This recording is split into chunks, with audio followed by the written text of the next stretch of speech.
wonu godu hudwa ena wodie akwamukafo amrobe CB akwato ahye ne so anam so nteno aprosifo ene sompa kase akasade afa ho ye de emunsam so ebeba bedan mo na nwumrei ma pesima ka hema ya ma chi adwa mede ma no begu nsam ne ho asew edi amamo edi abedeje so eye ohene yire maame ekua yeboa esia mabusia yentwa ye homra na nya menkwa na menam yewura asante yeboa Benedict yesemufo panyi kuku Veronica Jando wano so etne fidie na chi echinchim ne fruma edi ama esanso ena miakasa mekodia papa bia fiejewa owa hase no brepem MC afo ne nyina so yedi wondin ebetudwa Sompa Ebusia yenshe ensem na se enfama mo yenyina yedi hu adanse se ewiase nyina ball ba kense ne yade ekwaso enuada Ghana Blasters omukogina akono ankoya Mairoga afo ede achika afo men premier nu ya yentim ansima da braka ye luzi ye ninteno ye hwe ni mu kwan se yenyina ye betimi aba be pie eye Ghana hase no me kire ye Blaster afo wonom ne wonom empanyimfo no na asemi ho ena aka hu bi ene enuada ye se na nya asem ketwa wodu wani kire mu e wakata amansoafo ahodo ye wasa wonom tena wo memra hyebedwam na wonom etimi toto ne ma se be ya nansen ya da wojete ho sensem ya ye rakeno for reata de koto dwa no wonom afiti ase de ho abobo na no bladen no na wasen ko mo tena fie na wo mo hwe se be ya wonom so betimi aboa na eho ensankaye ne nyina timi akoye na timi aboa ma ban no IMF ekita hodie ya woni wo mu di se be ya $3 billion awo pede ye twitwaje wo man no ne nsaka ne yesi amasa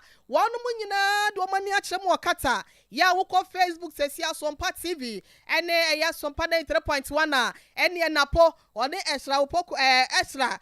wawusu wonom etwafo nyi dikadika che se wonom etwo mo sekira me na wo ho na asemi ena Dr. Kabiru Mahama wono ayefutufo de mama bawomia wono di atujase ye no ane se na men wameyi eye eniema hodo na se nsam ahodo dwumadi a amanfo no de ahye mpanyimfo nsa no wonom nhwe nyoji se de ehia kata ya mokoye dai ono kra de wase bi omokoye no mokoka ho a ene Ghana Blaster for ye ba fie na enu nti wa kire se de waman no empanyimfo ye no ni nyina da eboa ama amanfo dodo na watimi atoto ensem bia sebia so sebia nyado ensem fra e de amama panyin na do danko akufo de chese ni dwuma de enso ni na boafo na nkasa no enya de awonom eboa no na adwuma wo fie na betoto ne ma sebe ya ho kire no ye na ya Ghana fo wom ye ho betimi ato ene ade ho de afra ho kire mu a ma me esra wuso won da so no wokokata okochia Ghana Blasters saa so na ye wura napo ene afoforo bi oboka ho nyina we no e na Ghana fo dodo na kasade afa ho a aka ho obianti Dr. Kabiru Mohammed futufo ede mama panya bedi eche Dr. Baomia wono so ede na no atumbia wose wei entwe ye enti no mompe ho asem na wonom entime enkafisia ye de hia ansa na sebi ya ye de efata Ebusia ye twansam no so ede amamo enura da wa bla mamu nyina eyisi ho ede ma na nanom akuafo se wa heso no won penti kwa ya wote no wonom so eda no yomu dia wonom nje se be ya baso bode ye de be ma wonom na timi ahye won kura ahye won kutupa se be ya wo betimi ayire won ho ama odwumede ya wodie no wo betimi akwa wanim no enura da mantama hodo ne mensa hodo dodo na no se adwumede we se bi kwaso e wo maiga na mu hase nom na se wokopie mu e wa mantamu a ho enso dwumade no bi ekoso ewo empotam wa bra entotro so esutifin north mensimu ewo afomantam no mo eho ena dwumade no koso nam so ema hafomantam so afo no monyafo George Abuache wokokasa ye wo dwumade na so wa bra wode nani monyam ekota akiri ene ebiase a ayeden amebi aka Ghana no ya bra na se nana ekwa bi ho na se ya mfaso a empa ho ne aban a obeba ahokyere no abekoso eno ane de akasafo bi enu edi ka aka ye no yese Ghana ha ye di niema ye krefra brochi ho dodo empo sawha entima kura de frefra obi fra Ghana de obi fra brochi de a ye budi ofra brochi de no ese Ghana de emo akwafo timi e produce mo a bayan Ghana fo ye pese beto mo no na se to ama ye ni anso ye de ha de bia kase de ne to de fra brochi baba so dia ene nanane ne pere fo a ehia ha e bebre bi se emre bia no gise ye kope cedi ye kope dollar ye da krania ma e dia bagana ha enu ti na botaya esi ene 38 celebration enim say value addition no e man yet more appropriate e man di mu say ye ka say emre bia ye nema ye Ghana ha no ye be ko approach in the whole state ye ko ye nya bibia na abrofu ya dan no Abusiafo ni ya yeti ye wode wani kyeremu afomantem a wono ena yesoafo atua mantam na no monyafo George ya boache ena yekọ ekotie ne de no ese made in Ghana foods no wose ye nyina ye ntimi endi na yento sebe ya yenso no sikatwetwe dia yekra ekofa ma no ne anuane de ba no eto ebetimi atwa ma ban no so ne ho atimi atono na ebi atimi akatemamfo abusiafo Farmers Day na ne da so gyiramu wode wani kyeremu ewo emfifi mantem a dwumadie ni bi ekoso nam so ntino so afo abede eche ya wohwe dwuma ne apede ho nsam so brekro na wode wani kyeremu a wotwefo hema lo wadentra wono ena yemra hyebedwede dim ade hye ya wono mo mpatam wo wono monyafo aikreku brebe wono so edna ni kyeremu ewo mfifi mantem ba bia dwumadie no koso ema wodansem sei edede kyerɛ unyina wobɛhwɛ ye be bosumi mu a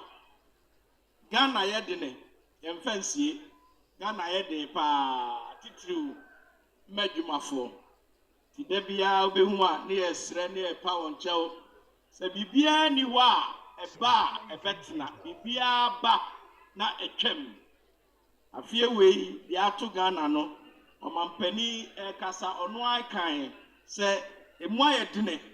enti nyade a yɛdisie emu ayɛdene enti obehu ne epa workers kyɛw ene yɛne workers nhia wɔn kran na dwumadie ya ekoso central region na esa koso mempesu aso I have no choice cemetran kran wabra mema wabra workers of Ghana ye kan akuafo so kan wabra akuafo ye workers a ye koso nyinara omumfa ohaw bia meto asoye no so omo ko strike akuafo nya ebida ye mo yensem akuafo sade program ye program a ekoso Ghana babia na central region de nyame ahyiraye ye waye gwa ye ho free Ghana kra ye betumi atra esan se bibia ye hia si ebedi si ebenum biara ye obi wo fifiri mantom ha nsuomu nam mponchene empreko ne nantwiemu enye na ewa ha ye fruits ofa gomu afem ho babia ye watermelon pineapple abrobe anka bibia anye na oba timba so a ohwe bia benya bi nananoma abrimpon fatimu kwa ho asefo sumantem ho attendance ho enu anye na ubenya bi efe ohwe kokko so a yedi mu akotene paapa ene adaka crop ti sa be abede ya obeka no mantem ha enyasem ketu amaye kura Abusiafo monyafo aikreku brobe wono yesofo abede eche ya wohwe nwuma ne apade ho nsam so ne yete nanumu ase nanu achi no efifi mantem sofo monyafo Justina Marigold wono so ese kakra ede kire akuafo yi on our gallant farmers and fisher folks once again, and it is my greatest pleasure to join you all here in Jukwa in the Trifu Himalaya Dentura district today to observe the Regional Farmers Day, which is one of the most important events in our national calendar. The celebration of our Farmers Day, as well as all we know, is a national event to recognize and also appreciate the unique role our farmers and fisher folks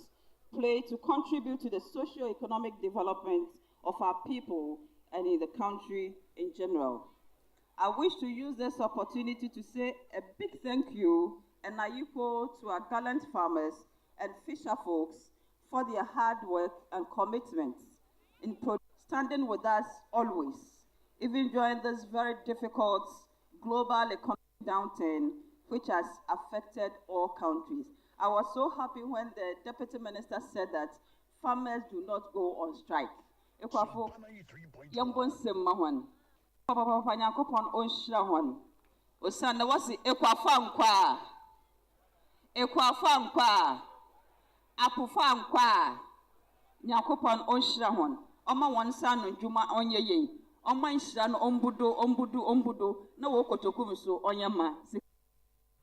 Ebusiafo fifi matem soafo ya wonu onmonyafo Justina Marigold Asan ena yekọ ekotie ne die no na yemufu pa na yemfa ye ni kyeremu ewa asante matem asese kyerekume wa bato mpesua so dwumadie ne bi kwa so nam so mra hyebadwene ye no wapotem wo onmonyafo Philip Basua wono so ese kakra sei na meka say Ukraine and talk Russia and talk was on Ukraine so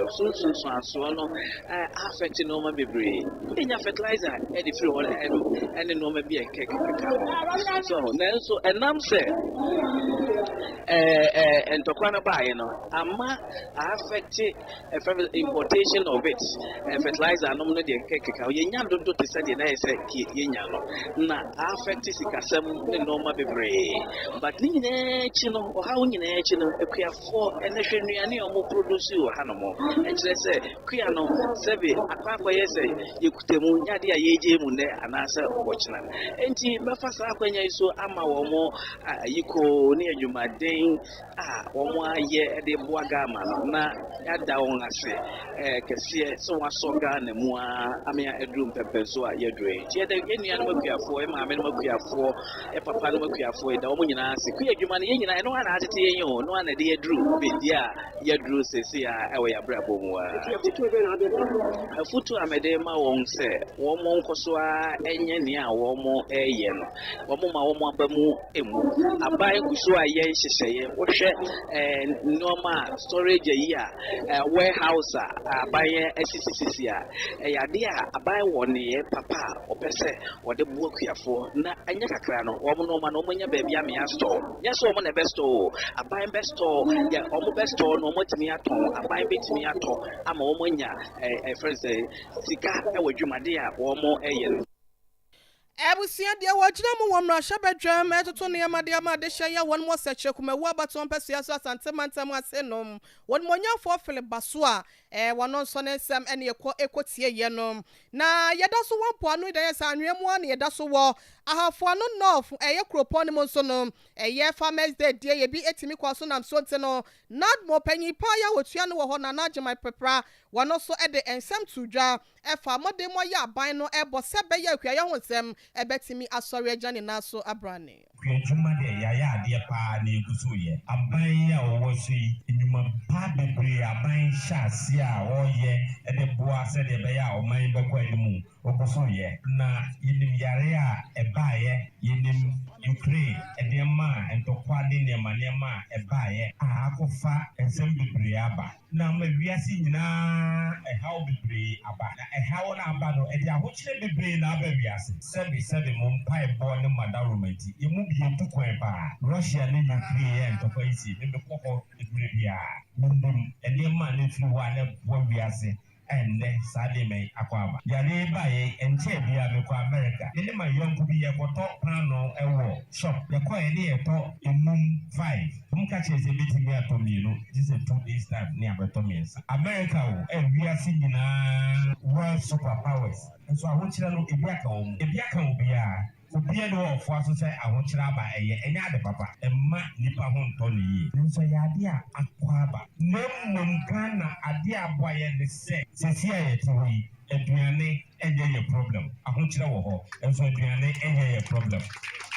aduane enye ye problem na afimo akuafo ti mo ya ade papa the economy no sese etina ho ye kakra eboa enene akuafo adwuma amaye se aduane de ebi wo ho pa sa mango ni ho ana pe aba pe ni ho ana kwadu aba kwadu ni ho abodi aba we be ko na manchi aba we be ko na abodi aba tan bia bibiye de ewo ho iti akuafo maya de pa ahokyere ye ewo ho yi se de bibi kaka ense ya de a ewo wiase nyina eti kakra bane ye hihie bebre a ebe kakra no obo se sa ahokyere afia ye bechimu ye chance de e kwa edo ta ahokyere no kakra eso ye dai eti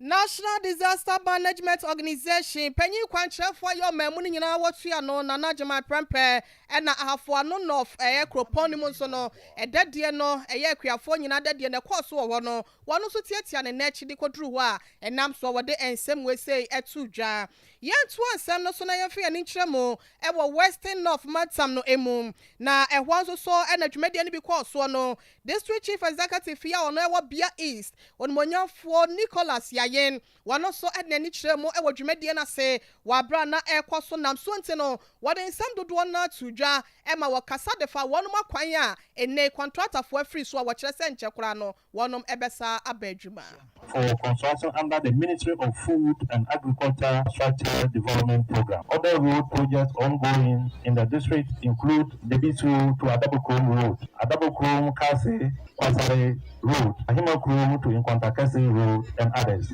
Works on some of the roads have stalled for some time now. Management is working hard to get the contractors back to site. Assembly is also working with the Ghana Productive Safety Net Project to construct Saye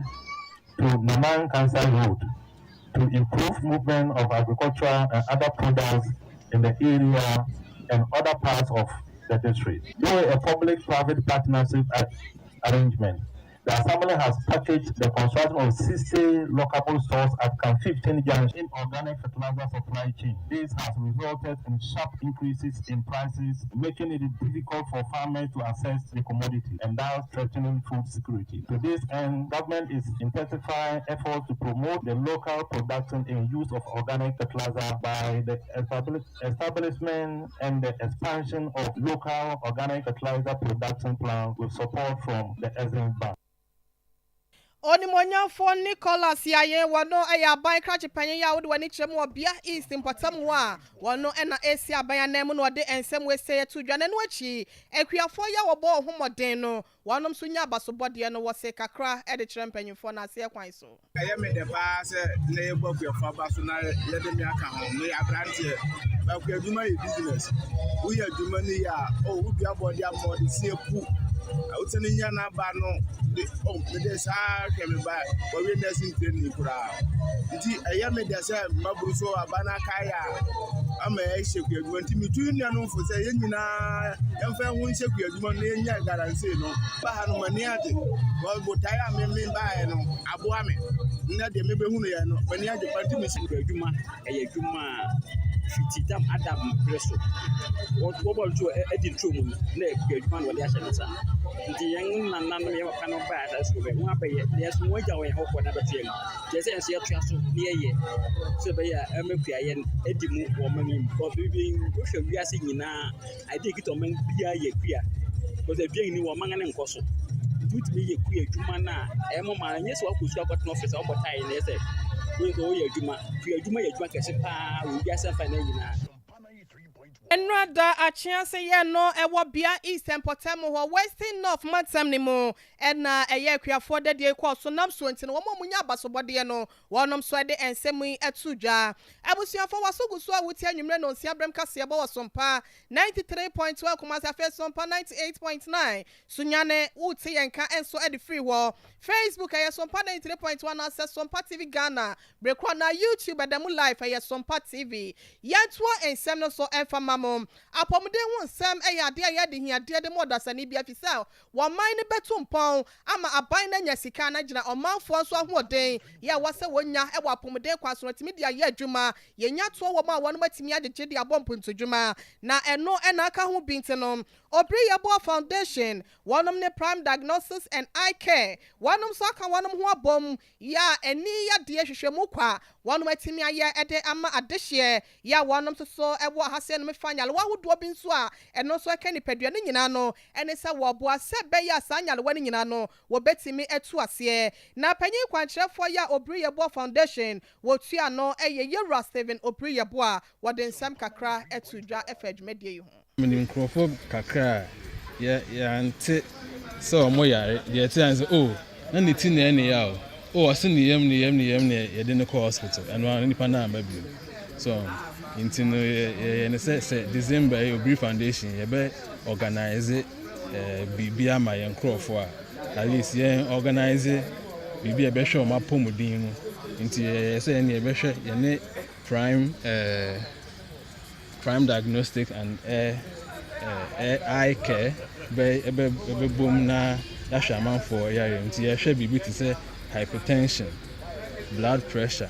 hepatitis, malaria, sugar, any eye. When you know you may be say I'm trying regularly. Obehu a na tim.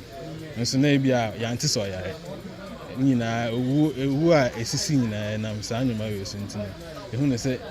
asempa say this dwumadi ebeba ne abehwe omo mojem kakra. Abra enje hwe and it's part of our duties as an NGO to do that. Yeah. Ideally, you know, any pharmaceutical companies be a boom. Yes, I do. Said the bear show more gemuya nanka.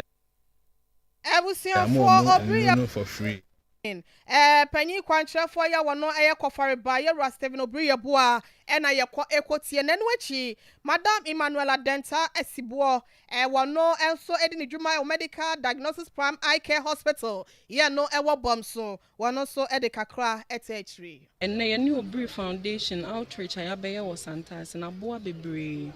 aboa nipa num bia na omunim nioma bi enne amomahu bebre wo ha na omo pressure duro se na eka no na omo agyan no nanso na menne 1-on-1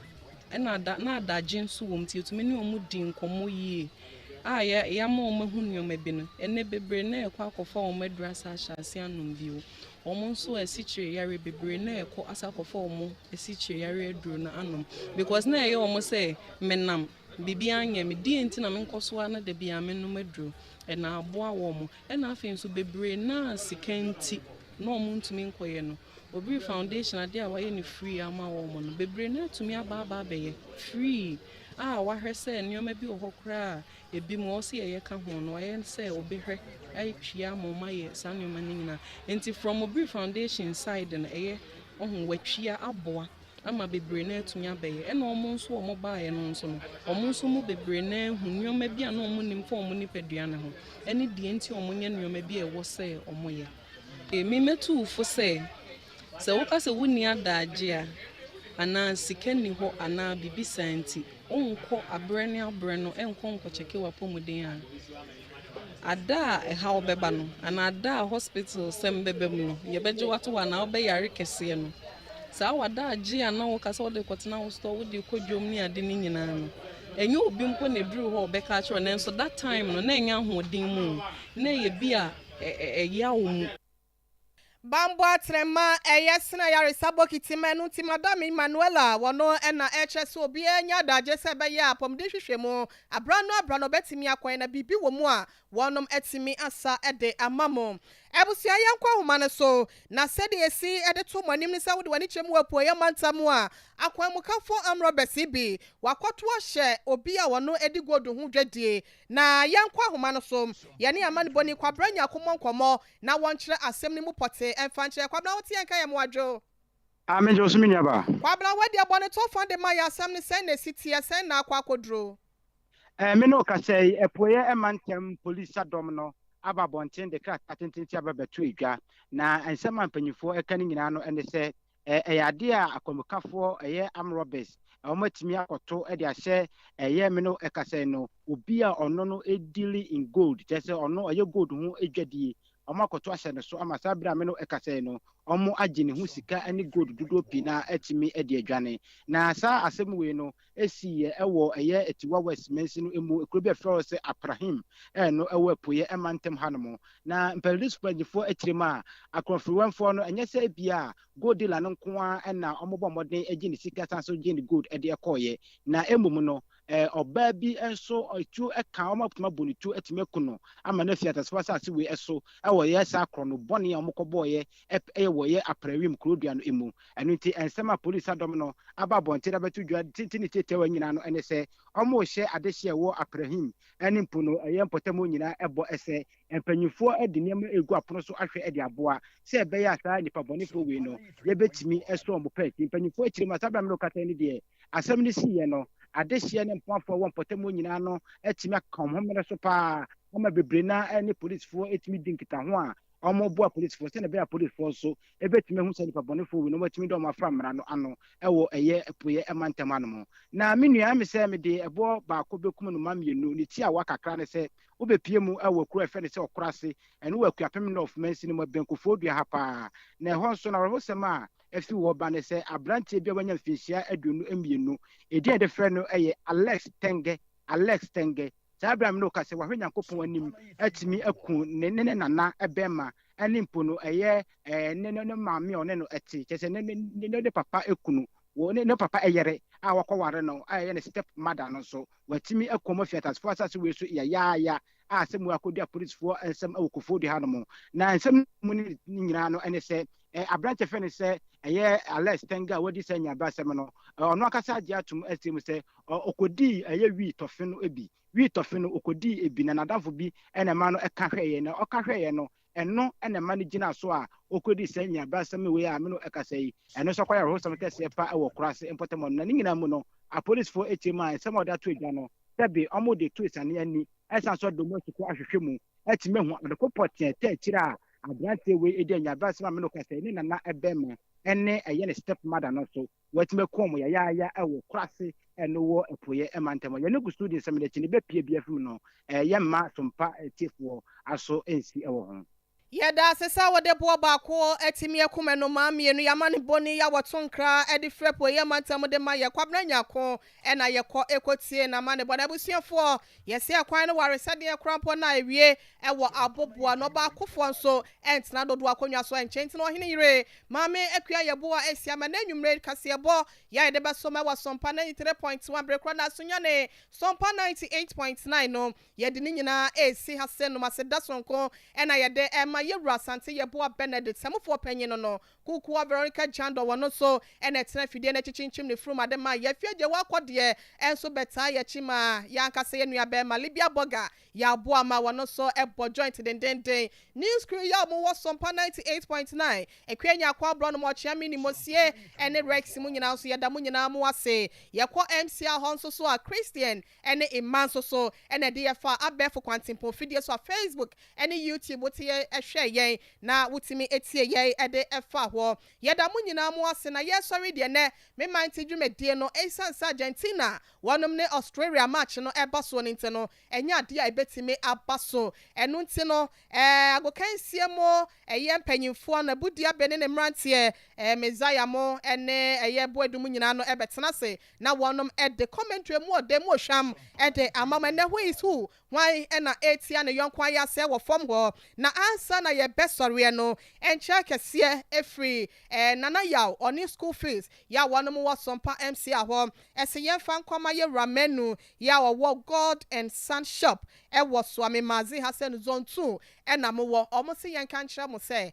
omo da mo ase papa nyankopon hira mo de wo ya ma wonom no wani so papa pente no ye ramenu ya wo God and Son shop ye no wo Swami Mazi zone 2 ene nana yaw any school fees enso aseda se yen tonfa ahasenom emfa mama busuafo yes sorry so yeda mo ase bebre ye ma monitor ekronto na Messiah ene ne nkofo no e de Argentina ene Australia commentary de hwam e de ababeto amoso. As the French would say, l'argent